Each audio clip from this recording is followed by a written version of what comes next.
New Jerseyans suffered a devastating storm, Superstorm Sandy, which the chair was gracious enough to come with some other colleagues to see the consequences of. Destroyed homes, destroyed businesses, destroyed whole communities. And just as we were beginning to rebuild, New Jerseyans were hit by another disaster, this time man-made in the form of extraordinary increases in flood insurance premiums that threatened to finish the job that Sandy started.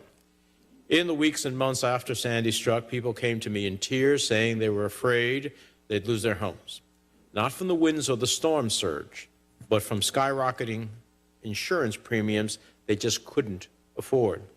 I received dozens of letters at first, then hundreds, then thousands, from people pleading for some relief, for some fairness, and for someone to do something to help.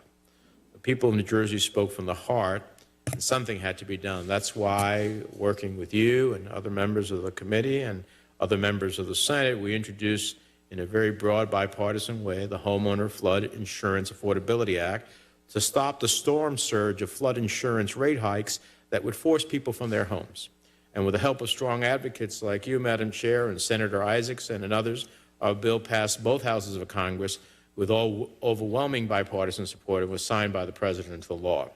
Given the unprecedented gridlock in Washington, passing this relief bill with 72 votes in the Senate was nothing short of a miracle and a tremendous victory for homeowners who have been spared from making the difficult choice between paying for flood insurance or paying their mortgage, buying medicine, and putting food on the table. Unfortunately, I'm still hearing stories of egregious and unreasonable rate hikes in New Jersey. Take the case of one of my constituents, Claudette, from Highlands, New Jersey. Before Sandy destroyed her house, she had been paying around $2,500 a year in premiums. When she began rebuilding, she followed all the rules, built not just up to the code, but above and beyond the standard requirements, the required standards, I should say. But despite doing the right thing and following all the rules, her premium skyrocketed from $2,500 to $34,000. Think about that for a minute. $34,000 a year for flood insurance. Think about that over the course of 10 years. It's $350,000. That just simply doesn't pass the smell test.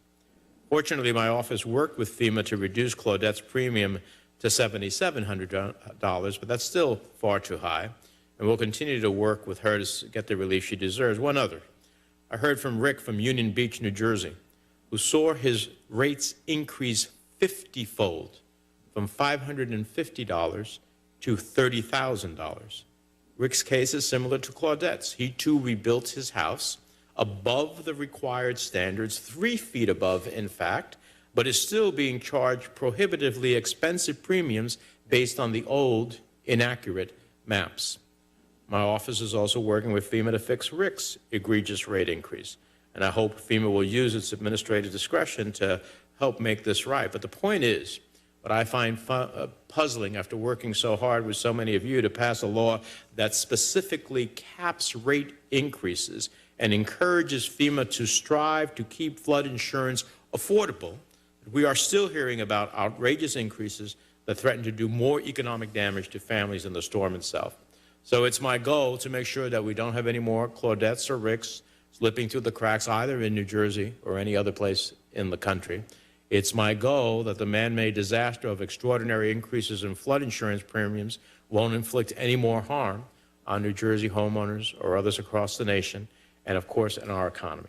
So thank you, Senator Lander, for your leadership, and we look forward to continuing to have your strong voice in partnership to making sure that people will be able to stay in their homes, help build their communities, and can do so in a way that we can also have a flood insurance program that is sustainable.